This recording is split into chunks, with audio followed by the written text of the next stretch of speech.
Hi there, it's Llarold, and today I'm putting out my Prot Warrior class guide for Shadowlands. This is all based off of the Wowhead Protection Warrior guide, which I also wrote, so if you want a written version or maybe just some extra detail that I didn't go into in this video, you could read that guide as well. You could also just ask a question in the comments section, and I will be doing my best to respond to everyone who has questions about the changes that seem to be happening every single day, even as we are getting very, very close to the release of Shadowlands. Okay, intro over. Let's go to Prot Warrior. Oh, wait. Like and subscribe. All right, now it's over. First question, same as always, why play Prot Warrior? This is probably the hardest part of this video because the reality is that Prot Warrior has been nerfed from BFA. For most of BFA, I could just say it does the most damage and then move on to the next segment. But now it does some damage. It's not bad, but tanks in general just aren't doing very good damage right now in Shadowlands. It also has great defensive cooldowns and great offensive cooldowns too, although that's not really enough to make people want to go play a class. Protection Warrior arguably has the best damage mitigation tools in the game, but that's not really as important for surviving while raid tanking as just being consistent. And it is good for being tanky in Mythic Plus. I think Prot Warriors will hold up pretty well in Mythic Plus and Shadowlands, but of course we all know how class popularity works. If the community believes that one class, let's say Demon Hunter, is slightly better than all the rest, it'll be the tank used in 50% of runs, and then the other 5 tanks will be fighting for second place at like 15%. That's okay. Ultimately, Prot Warriors are, I think, still a pretty decent tank, and they have a lot of fun stuff coming to them in Shadowlands. Okay, now onto that fun stuff, and let's just start with Covenants. I'll say this, of course, it's all still subject to change due to Blizzard really liking to make changes at the absolute last minute. I wouldn't be surprised if they make big Covenant changes after we're already locked in and started grinding, but there's nothing you can do about that. Let's just go through the Covenants in their order of usefulness. Kyrian is the number 1 and for good reason. Spear of Bastion is a very powerful offensive cooldown and a good rage generator. It's on a relatively short cooldown and it's powerful in both single target and AoE. It rocks. It's always good. It's always great. Now, if you're planning to play Fury or Arms, it's not as good. I'll get to that in more detail when we get to Venthyr, but yeah, Kyrian is okay for DPS specs, but basically there's no Covenant that's great for Prot and also great for the DPS specs. This system sucks. Kyrian also has access to the best signature skill for tanks, an extra health potion. Having access to another instant self-healing tool is a really good thing, and while the bleeds in Castle Nathria have been flagged as no longer being removed by this potion, some of them are still removable, but not the most important ones. Still, it's really good to have. It's an extra heal. Beyond that, Kyrian has a really strong soulbind in Pelagos. Even after the nerf to his versatility passive like 5 hours ago, he's still very good. He grants an extra 10% mastery for 10 or so seconds after you use Spear of Bastion, and a baseline 3% magic damage reduction buff that's up all the time. It's not as good as versatility, but it's okay. He also lets you pick up 2 potency and 2 endurance conduits, which is the ideal setup for maximizing your throughput. Night Fae is up next, and they are a very competitive option as well. Ancient Aftershock works very similarly to Spear of Bastion. It's a big AoE damage skill that generates rage. It's actually a better skill in AoE since it deals more DPS than Spear of Bastion over the course of a fight, regardless of single target or AoE, it just deals more per target. But it also generates more rage over time once you're fighting 3 or more targets. The periodic knockdowns it provides are also terrific for keeping caster enemies crowd controlled in Mythic Plus. However, there is a bit of a problem with Ancient Aftershock, and that's the area of effect it leaves behind. If you have to move mobs or if they choose to leap out of the Ancient Aftershock on their own, you will lose damage and rage generation. While I think the tuning on it is very good, I mean, it's the best. It should be better than Spear under ideal conditions. The fact that it can lose value so easily makes Night Fae a more risky choice than just going Kyrian. The best soulbind associated with the Night Fae, I think, is Naya, who grants a big, stacking but not refreshing mastery and max health buff every time you cast Ancient Aftershock. It's a good source of a lot of extra stat budget. It's like 12% mastery when you cast Ancient Aftershock. So if you line all your cooldowns up correctly, it does make for a pretty decent little burst damage increase. But outside of that big burst cooldown window, this really doesn't add much. Again, it's good. It's just a little less consistent than Kyrian, but it's pretty comparable to Pelagos's bonus. Another thing that holds the Night Fae back is that their signature skill, Soul Shape, is just another mobility skill. More mobility is never a bad thing, but it's not what warriors need. Next up is Venthyr, and their ability is Condemn. It transforms Execute, which is boring, honestly. It's a single target rage dump, trying to compete with AoE rage generators. It does add some single target damage to the start of pulls, and it makes using Execute less punishing defensively, but it's still a defensive loss to cast over Ignore Pain, and it's not a significant offensive gain over Execute. Execute deals physical damage, whereas Condemn deals shadow damage. Skipping over the 30% damage reduction from armor is great. Unfortunately, Condemn has an AP coefficient that's about 25% lower than Execute, so the damage is very close to the same. Ultimately, Condemn is just not good for Protection Warriors, which sucks because it's very good for Fury and Arms. I want to just be Venthyr, I really do. I like the concept, and I like the aesthetic more than Spare or Ancient Aftershock, but the design just doesn't work. And I mean, I main Prot, not Fury or Arms. Honestly, they just didn't put any effort into making this Covenant appealing to Prot Warriors because they didn't put any effort into making Execute appealing to Prot Warriors. I really think that's design malpractice. The best soulbind for Venthyr is General Draven, who grants a passive damage reduction bonus while in the Execute range, and a stamina and self-healing increase as a reward for standing still for 4 seconds. He's very tank-oriented. He doesn't give any sort of offensive bonuses at all, so if you are looking for a more offensive setup, well, I mean, run a different Covenant, but if you're committed to Venthyr and you want a more offensive setup, run Theotar the Mad Monk, or maybe Nadja the Mistblade. Finally, the signature skill for Venthyr is Door of Shadows, which is basically just a teleporty heroic leap with a cast time. You can use it to skip past trash packs or blink through boss mechanics, but beyond that, extra mobility just isn't that big of a deal for warriors.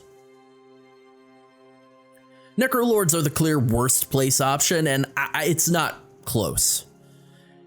Conqueror's Banner grants you and 2 allies a minor offensive and defensive cooldown. It's a 20-second duration on a 3-minute cooldown. The uptime is just really poor, and the potency isn't good enough to make up for that low uptime or really even make this appealing.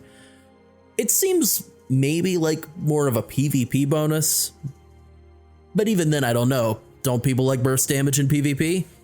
I think if this cooldown were more like 60 or 90 seconds, this could be a good alternative to the big damaging rage generators from Kyrian and Night Fae.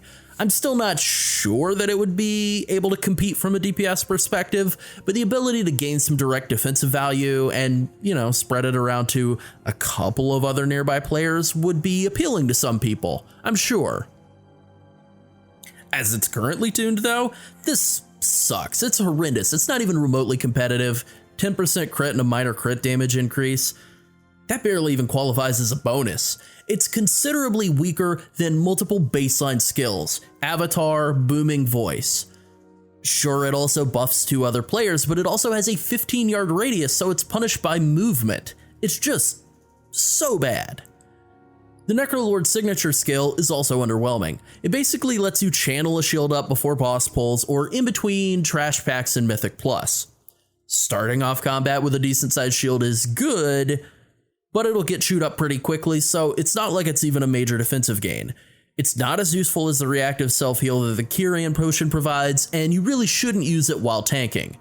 Because channeling the shield prevents you from parrying, dodging, or blocking, you'll wind up taking more damage than you prevent. So yeah, not great for tanks.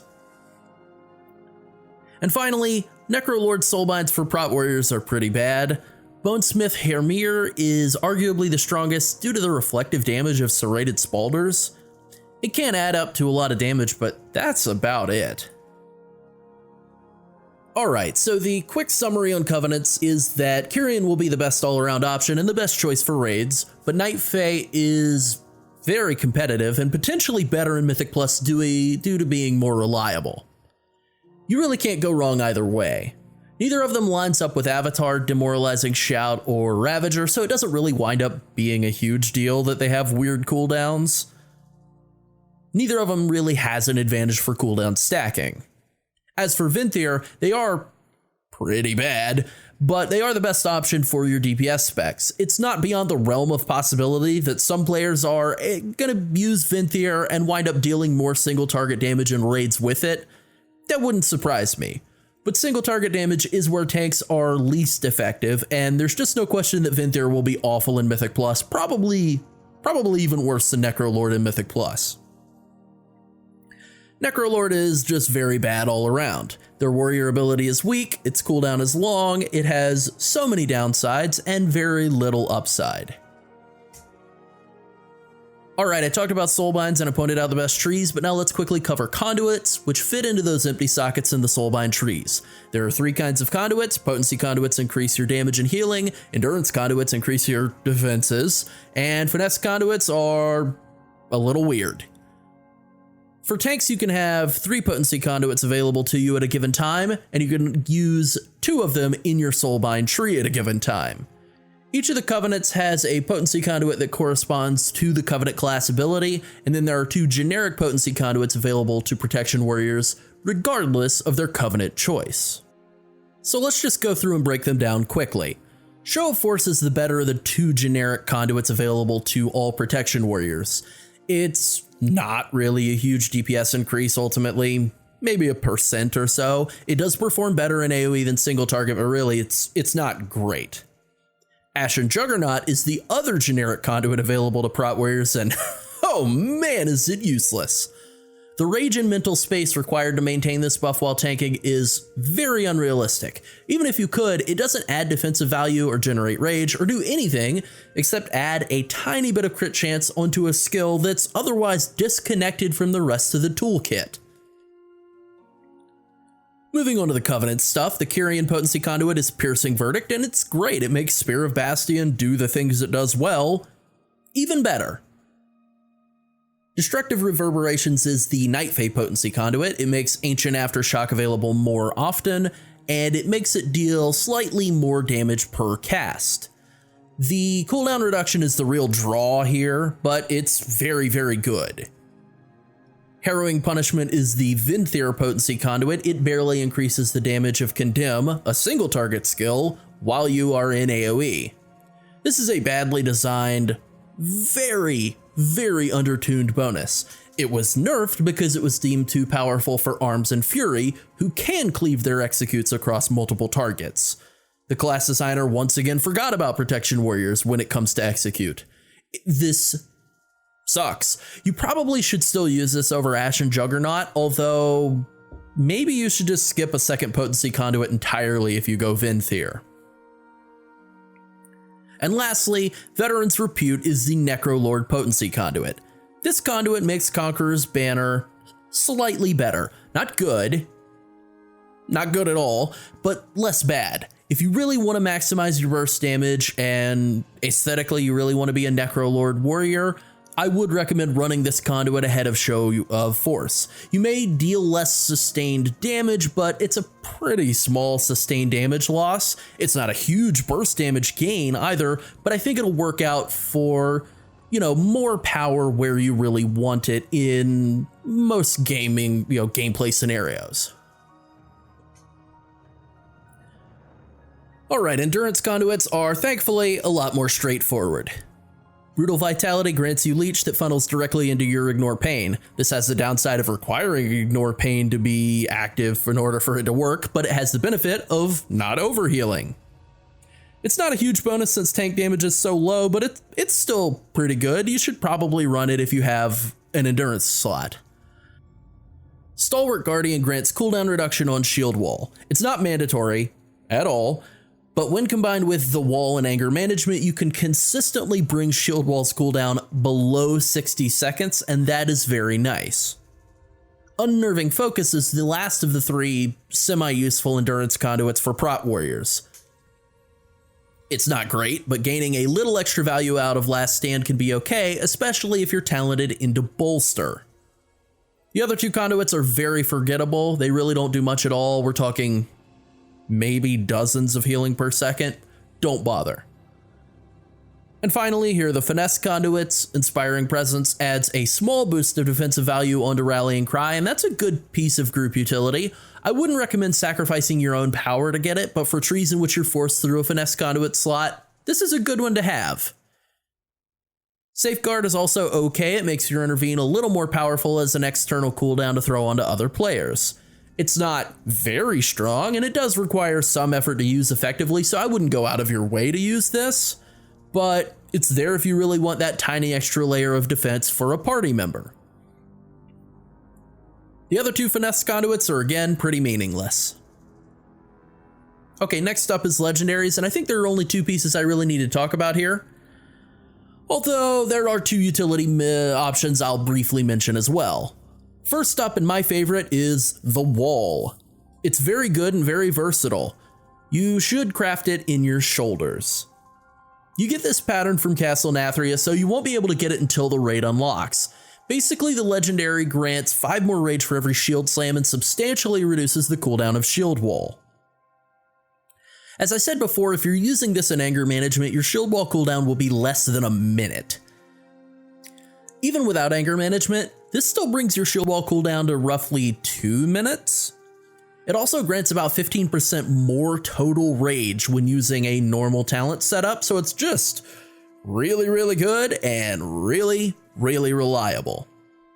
Thunderlord is the other good Prot Warrior legendary, and it's a lot more situational than the Wall. You should craft it in your boots. It drops in the Dungeon Spires of Ascension, so it should be available from week 1 in the Shadowlands. It's arguably better in AoE, and it performs very well in Mythic Plus. Basically in AoE, it reduces the average cooldown of Demoralizing Shout from 45 seconds to about 20 seconds. When combined with Booming Voice, this is a very good increase to your rage generation, your damage output, and even without it, your damage reduction. It's really, really good and very simple. If you're fighting fewer than 3 enemies, then it's not going to be competitive with the Wall, so be sure to bear that in mind. Basically, this is the Mythic Plus choice. The Wall is the raid choice, although it's still quite good in Mythic Plus too. And next up are the 2 utility options. I don't really like either of them, but I think they're worth mentioning, since I know some players will be able to get some use out of them, especially in Mythic Plus. Unbreakable Will grants half of your Shield Wall effect to party members, and Misshapen Mirror lets you reflect spells targeting your closest ally. Being able to reflect spells targeting other players could be really strong, but the positioning requirement really hurts this legendary's viability. I still suspect some players will find a way to make it work, and may wind up dealing more damage with Reflex in Mythic Plus than they would have gained from Thunderlord. As for shield walling your group, I hate having to use a personal defensive cooldown to cover someone else, but maybe you'll reach a point where you really need to get through a boss mechanic or a Mythic Plus run at a high enough key level, and this layer of group defense is what unlocks that for you. Maybe. Alright, now that we've covered all the new Shadowlands class features, let's just focus on the basics, and here's talents. This is the ideal setup. I don't think it's really worth either of our time for me to go through every talent and say why it's good or bad specifically, but I'll cover the big swaps. This is the talent setup that I think everyone will pretty much always be running for the majority of content. There are good swaps though, like switching to Punish if you really don't like Devastator. Both of them are usable options. I prefer Devastator, and it will add more shield slams and more rage and synergize better with the wall, so it will probably be mathematically superior, but the difference isn't enormous. Stormbolt is a terrific option for Mythic Plus if you really need to provide more crowd control. There's absolutely nothing wrong with taking it over a second Charge of Charge. Dragon Roar can potentially be a superior single target burst damage cooldown, especially if you're running the wall instead of Thunderlord. Its damage scaling in AoE was nerfed though, so beware now that it's really not a good AoE damage cooldown at all. Bounding Stride could be useful as a mobility option, although Crackling Thunder does increase your DPS if ads are moving around since you won't miss them with Thunderclap. Ravager is absolutely a competitive talent option if you're not running the combination of Unstoppable Force and Anger Management. It's a great rage generator and a pretty good offensive cooldown that you can line up with the rest of your cooldowns, and that's really, really nice. And Anger Management in the final tier is still what I consider the default talent for warriors, but both of the other options are contenders. Heavy Repercussions will increase your shield block uptime significantly, and it will be the most consistent defensive option in raid situations. It's a really good choice, and it synergizes nicely with the wall and Devastator. Bolster is just a great defensive cooldown that can really improve your defenses in Mythic Plus. It is good in raid as well, but the ability to have layer upon layer upon layer of defensive power ready to roll out one after another in Mythic Plus from pole to pole is really good for being able to, stay alive. There's not a ton to say about the Prot Warrior rotation. If you're using Avatar with Unstoppable Force, you'll wind up casting Thunderclap basically every other GCD during Avatar. You should pop your cooldowns as much as possible unless you're holding on to them for a specific reason, like an ad spawn or an extra damage taken phase. The only other note here is that Execute deals less damage per rage than Revenge once you get to over 3 targets. So if you're fighting 1 or 2 targets, dump rage with Execute once you can, and if you feel comfortable doing that defensively. If you're fighting 3 or more targets, Execute's basically useless. Defensively, it's the same playstyle as it always has been. Use shield block as much as you can while actively tanking. Always try to keep it up to prevent as much damage as possible. Ignore Pain is good for preventing unblockable damage or covering yourself up during the periods where shield block is down, and so are your many defensive cooldowns. So don't be afraid to use them liberally. They won't do you any good if you try to hold them for later and then die without using them. The basic stat priority for Protection Warrior is pretty much the same as it has been in the past couple of expansions. Haste is the most important stat. You want as much as you can get. Versatility is good and very consistent. It's a solid fallback stat. Mastery is okay but a little less consistent, and Crit is better offensively but the least consistent of all the stats defensively. Strength is, Strength and all the secondary stats very rarely ever compete with each other, and there aren't even strength gems in this expansion, so I don't really think it's worth rating him next to all of them, but strength is the worst. Ultimately, the important things to go after are sockets and item level, then haste, then versatility, and then crit, mastery, and strength, whatever order. In terms of notable pieces of gear, most of the gear early in this expansion is going to be interchangeable. Lightless Force is the best weapon enchant for dealing damage. As far as damaging trinkets go, there are some decent ones from dungeons, and raid, pretty much all of the on-use ones are decent. The 2 best from dungeons are Phial of Putrefaction and Grim Codex. The best ones from raid are Dreadfire Vessel from Sire Denathrius and Stone Legion Heraldry from the Stone Legion Generals. The Dark Moon decks this expansion are not great. The DPS one lets you leech haste from your enemy for a 20-second haste buff on a 90-second cooldown. It's not terrible, but we've seen a lot better Dark Moon decks in the past. And it really, I wouldn't even say it's particularly competitive with most of the dungeon trinkets. The tank one is also a 90-second cooldown, and it grants you a minor brief defensive cooldown that basically blocks part of the next 5 hits. It's also pretty underwhelming. I wouldn't recommend it at all. Neither of them are horribly unusable if you have the gold and want a quick trinket to get yourself going. But I would say unless you're really overflowing with gold, or I don't know, just do some dungeons and get a better trinket. I guess I would recommend the DPS trinket if you have to choose. They are unique equipped this expansion, so you do have to choose one of the two. All right, I think that about does it. We're all feeling pretty excited for Shadowlands. Warrior is poised to have a good start to the expansion, and I'm ready to be a Kyrian protection warrior. Night Fae is also very fun and very competitive, but you know, maybe a little bit less consistent. I wish Vinthyr was better for protection. I really, really do, but it's not. Okay, I think that covers it. If you have any questions about protection warriors in Shadowlands, ask away. Stay tuned for more Shadowlands content, and thanks for watching. Bye.